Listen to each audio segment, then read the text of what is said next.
থাকার বিষয়টা তোমার উপর অবধারিত করে নাও,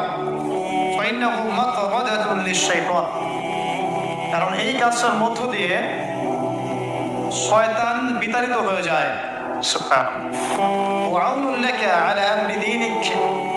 দীর্ঘ সময় চুপ থাকলে তোমার দিনের প্রতিটা কাজ করার ব্যাপারে আল্লাহ তোমাকে সাহায্য করবেন, বা দীর্ঘ নীরবতার ব্যাপারটা দিনের প্রতিটা কাজ করার ক্ষেত্রে তোমাকে সহযোগিতা করবে। আমি বললাম আমাকে আরো বাড়িয়ে দিন, আরো কিছু বলুন, আরো কিছু ওসিয়ত করুন। তিনি বললেন